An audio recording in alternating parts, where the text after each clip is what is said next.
Sciatica. Introduction.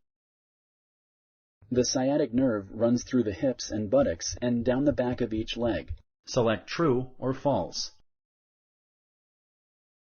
Correct.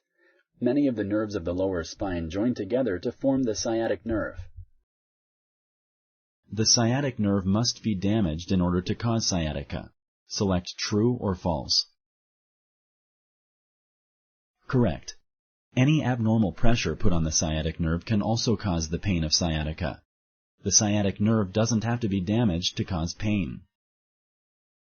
Sciatica pain usually affects both sides of the body. Select true or false. Correct. Sciatica pain usually affects only one side of the body. Sciatica can start in the lower back and go down your leg to your calf, foot, or even your toes. Select true or false. Correct. Sciatica can extend from the lower back to your foot and even your toes. Surgery is the most common treatment for sciatica. Select true or false. Correct. About 80 to 90% of people with sciatica get better without surgery. Thank you for using Explain.